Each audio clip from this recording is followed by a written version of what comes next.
A Russian terrorist attack at a maternity hospital. Merkel says that COVID and commodes are to blame for the war, and the Nobel Prizes have been awarded. You're watching TSN. Subscribe to our YouTube channel and be sure to watch our broadcasts. Leave your comments, and here are a few more topics from today's episode.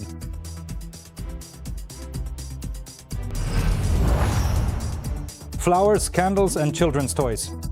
Lviv residents are honoring the memory of the family killed by Russian terrorists. It's such a loss. The whole family died and the girl was young. She studied at our school. What are the consequences of the largest enemy strike on the city and its surroundings? Will Pokrovsk hold out? Some leave, others come. Why do the Russians control the skies over this city? And how can the enemy infantry be stopped here to prevent urban fighting? A TSN report from the front line. Russian terrorists attacked a maternity hospital in Sumy. At the time, there were 11 newborns, 35 patients, and 120 staff members in the facility. Everyone managed to get down to the shelter in time. A 60-year-old staff member suffered an acute stress reaction and received assistance on site. An enemy drone, reportedly an Atalmas, struck the roof of the hospital. A fire broke out, but firefighters quickly extinguished it. The building's roof was damaged and windows were blown out. Volunteers arrived at the scene and are already patching up the roof to protect the hospital from the rain. The regional military administration showed how the drone deliberately targeted and struck the maternity ward.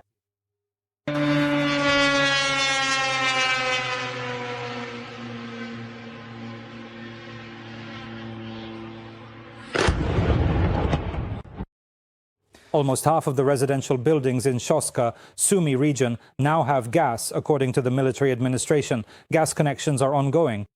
Let me remind you, over the past few days, the enemy has been striking critical infrastructure. Due to damage to the gas distribution station, water supply, and energy facilities, thousands of residents of the city and district were left without electricity, water, and gas.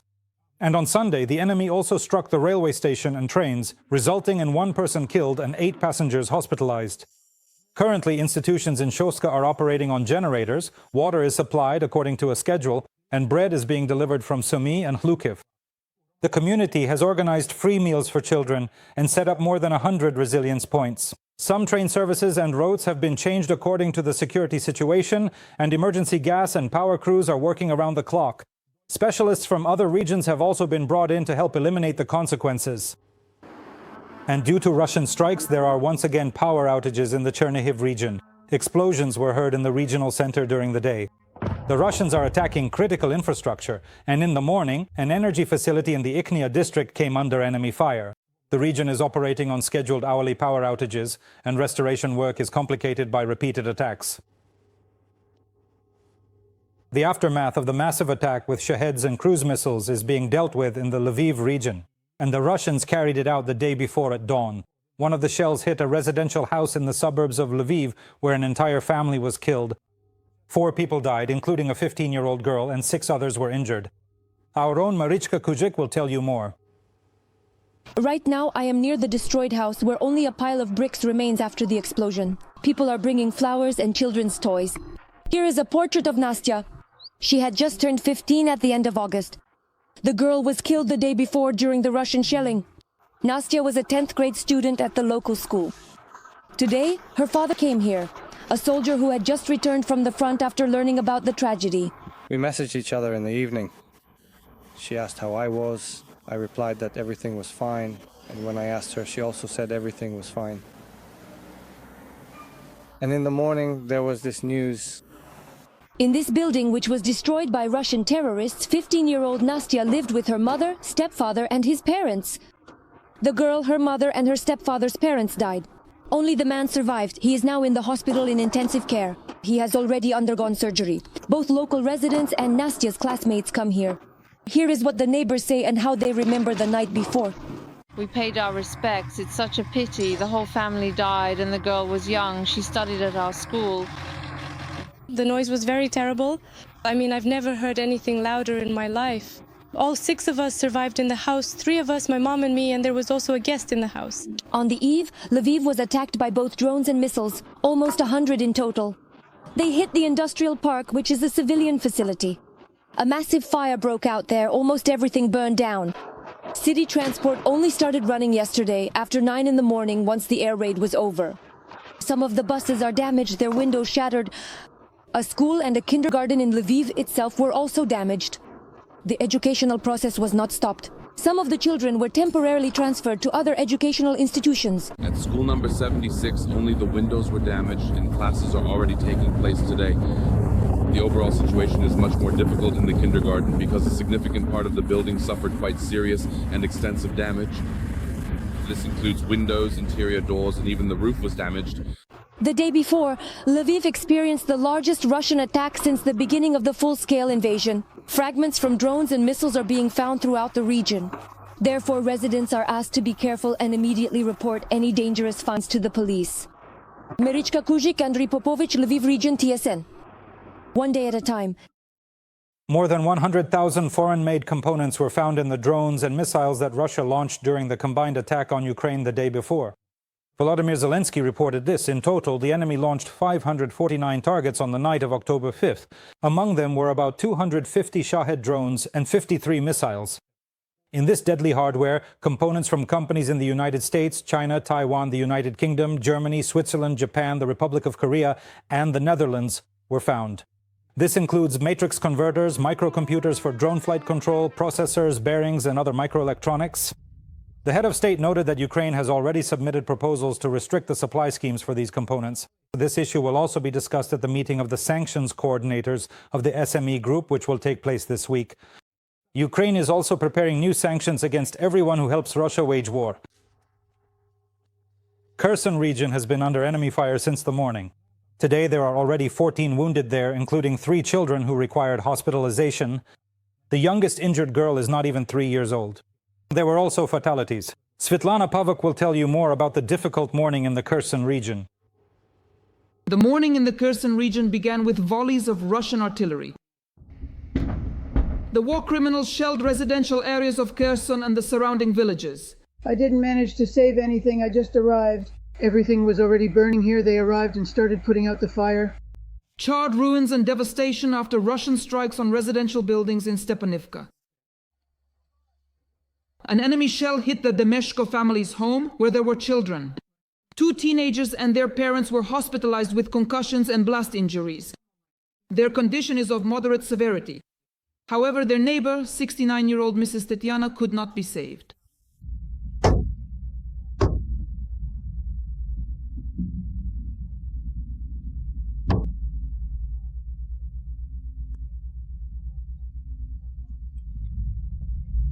They agreed to call out after shelling. We called out, all of us called out repeatedly and rang her on her phone, but she didn't answer. We all called and rang her. The phone was silent. And then another neighbor, Barina, climbed in. Rescuers recovered the woman's body from under the rubble of the summer kitchen. So when it hit the first time, she ran into the kitchen. She went into the kitchen, otherwise she would have survived if she had stayed here.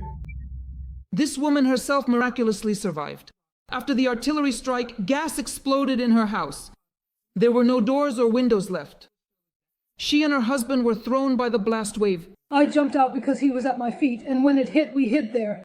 And we stood like that and started to... Then I hear something making noise. I couldn't figure it out, but the guys shouted. They said, "You have a gas leak." I just can't imagine how that's possible. It hit us right here, just like that. I didn't understand where it came from or what it was. And another neighbor barely managed to get out of her own house.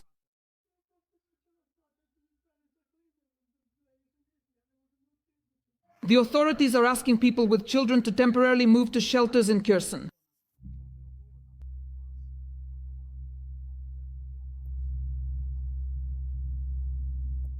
Of course. We agreed with you. We'll finish canning and then you'll leave. All right. Did you see how the little one was shaking? That's not necessary. Emergency crews are boarding up windows and doors in half-destroyed village houses.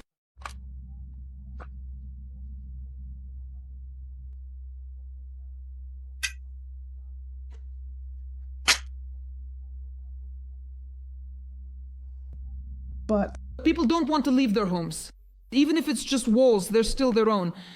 Svetlana Pavok, Vitaly Pavok, Kherson region, TSN, 1+1. Russian troops have advanced near 4 settlements in Zaporizhzhia and Dnipropetrovsk regions, according to the analytical portal Deepstate. These are the villages of Nova Ivanivka, Olhivske, Vishneve and Tarnov. These directions are part of an active front line where the Russians are trying to secure control over logistically important routes, analysts explain.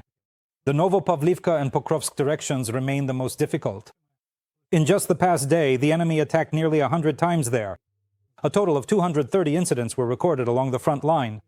One battle engagement was reported by the Ukrainian General Staff. In particular, the occupiers tried 17 times to break through our defenses in the Toretsk sector, and although the enemy's goal in these assaults is to seize at least a few meters of Ukrainian land, the defense forces are doing their utmost to hold their positions.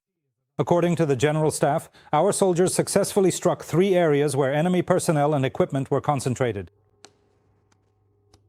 Enemy sabotage and reconnaissance groups are infiltrating Pokrovsk. While urban combat is still a long way off, Russian infantry continues to be spotted on the outskirts, attempting to break through to the city. Russian drones almost completely control the skies over Pokrovsk and are trying to cut off its supply routes. It is becoming increasingly difficult for our infantry to reach their positions. So, is there a risk of losing this city, and how are the defense forces holding it? Yulia Kyrienko will tell us more. Continuous tunnels of nets. This is what even the rear roads to Nechchina look like now. They are constantly being stretched to protect logistical routes because the enemy has significantly increased attacks with FPV drones. Near Pokrovsk, the Russians are pressing both in the air and on the ground, the military say. Here our pilots spot 3 occupiers who are heading to the trench for a shift change. This is already the 3rd group since dawn trying to infiltrate the city.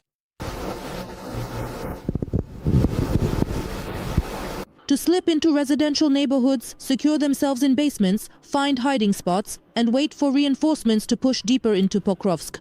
This is the Russian tactic. As the map shows, Deepstate already has the city in a semi-encirclement. After the breakthrough near Dnipropetrovsk, things became even more difficult. While in Pokrovsk itself, street fighting is still on the outskirts and most neighborhoods are controlled by the defense forces, the same can't be said about the sky over the city. These small groups are destroyed on the approaches to Pokrovsk. If somehow, somewhere, someone manages to slip through unnoticed, then clearance and detection teams immediately go to work. Some separate sabotage and reconnaissance groups have already slipped in. We've seen it. Everyone has seen it. So yes, you could say that there have already been clashes in the city itself. 200 launches from a single point. That's how many drones just one Russian crew can deploy, according to the military. Such a massive aerial assault makes things as difficult as possible for our infantry. For up to half a year, without rotation, soldiers have to stay in the trenches. Because the path to them is the most dangerous, and getting to the positions can take several days. There have been times when they had to hunker down for 3 days or more, waiting until the enemy shifts their attention away from them. If we take the city of Pokrovsk as a prime example, they now typically enter there in small, organized foot groups and then proceed to move through the city streets accordingly. Despite this, the front line around Pokrovsk remains stable. Even though we have fewer drones, our pilots are more accurate. Here is one of those occupiers who tried to break through into Pokrovsk. He will remain in the forest belt. We are observing the work of an FPV drone on the optical fiber line. The brave and determined crew took off with their aircraft to effectively strike at the enemy infantry forces that had aggressively entered a specific and critical section of the planting area. And here, the enemy soldier is lying on the ground, and the vigilant pilot skillfully found him and successfully struck him down. Where he got to, that's where he stayed. It is with this same precision that Dmitro, the instructor of the Syechislav paratroopers, teaches the pilots. During the battles at Kotlina, the military volunteer destroyed several dozen Russians in just half a day of work. The battalion commander comes to us and says, "Now we're going to set a record, guys." And that's it. So we tried our best to break that record. About 60 in just one day. After several injuries, he was transferred to the battalion headquarters so he could oversee all the pilots. Because no one else had studied the Russians' tactics and weaponry so thoroughly. And then the battalion commander from the Zion unit says, "Your experience and practice are needed at headquarters, that's it." Now he oversees the flights of the pilots who are still trying to stop the Russians' 3rd attempt to break through to Pokrovsk. It's already smoking quite a bit. They certainly won't be there for much longer, I believe. Yulia Kyrienko, Natalia Kucherenko, Alexander Shian, Ole Mostovi, TSN 1+1. Russia has executed at least 322 Ukrainian prisoners of war. This was reported by the Office of the Prosecutor General of Ukraine, citing law enforcement data. Russians killed 263 prisoners on the battlefield, and another 59 died in the Olenivka colony. Investigators have opened 80 criminal cases regarding the execution of prisoners. 9 Russian servicemen have already been charged, and indictments against 6 of them have been submitted to court. In these cases, 2 verdicts have been announced, and the cases of 2 other defendants are currently under court review. The United States of America is calling for the isolation of Cuba in the United Nations due to the participation of their mercenaries in the war against Ukraine.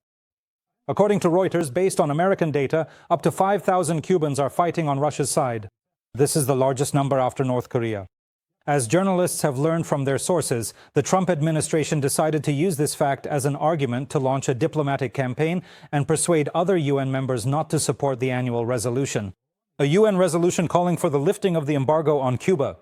Last year, 187 countries adopted such a resolution. Only the United States and Israel opposed it. The document places the blame for Cuba's economic crisis on American sanctions, while Washington is convinced that the causes of the economic problems are corruption and incompetence in Havana. And they organize the UN vote simply to portray themselves as victims. So they do not deserve support from democratic allies. It's too much even for Merkel. Recently, the latest statements by former German Chancellor Angela Merkel regarding Russia's war against Ukraine have been criticized. The head of the Parliamentary Committee on Foreign Affairs, Marco Michelson, stated that Angela Merkel has reached a new and unfortunately very low point by accusing the Baltic states and Poland of provoking Russia's imperial war. The official stated that this casts a shadow over Merkel's entire tenure as Chancellor of Germany, and that's without even mentioning the ill-fated Nord Stream. Estonia's Minister of Foreign Affairs, Margus Tsahkna, emphasized that there is only one reason for Russia's war against Ukraine: Moscow's refusal to accept the collapse of the Soviet Union and its unrelenting imperial ambitions. And the reason for the outrage in Tallinn was Angela Merkel's recent interview with the Hungarian publication Partizan. The former chancellor stated that Putin's decision to attack Ukraine was allegedly influenced by COVID-19 because there was little communication with the Kremlin leader due to the pandemic. The politician also hinted that the position of Poland and the Baltic countries prevented direct negotiations with the Russian leader, saying that at the end of her term she wanted to create an EU alternative to the Minsk format, but some member states opposed it. Now Merkel believes that, quote, "Times have changed, and now we need to see how best to prepare for peace by demonstrating real deterrence while also supporting Ukraine." Nobel Week has officially begun, and the names of the laureates in physiology and medicine have been announced. The award was given for discoveries related to immunity. It was awarded to Americans Mary Branco and Fred Ramsdell and Japanese scientist Shimon Sakaguchi. They discovered exactly how our immune system works when it recognizes and does not destroy healthy tissues. It is precisely the disruption of this mechanism that leads to autoimmune diseases such as type 1 diabetes, multiple sclerosis, and rheumatoid arthritis. These discoveries have made it possible to develop potential treatments which are now undergoing clinical trials. Tomorrow, the name of the Nobel Prize laureate in physics will be announced, and on Friday, the winner of the Nobel Peace Prize will be revealed. This year, there are 338 candidates for the prize, and it seems that Donald Trump is very eager to receive this award. So, in the first year of his new term, he engaged in active peacemaking efforts. However, the leaders of Cambodia, Pakistan, and Israel, who nominated him, did so after the official deadline had passed. Therefore, Trump's nomination, at least for this year, is highly questionable. Tell us, should we believe that Trump will actually receive the Nobel, whether it will happen this year, and on whom the president will vent his anger if he doesn't get the award? I'll be waiting for your thoughts in the comments to this broadcast on YouTube, and of course, give us a like, subscribe to the channel, and the SN episode continues. We still have more to tell you about.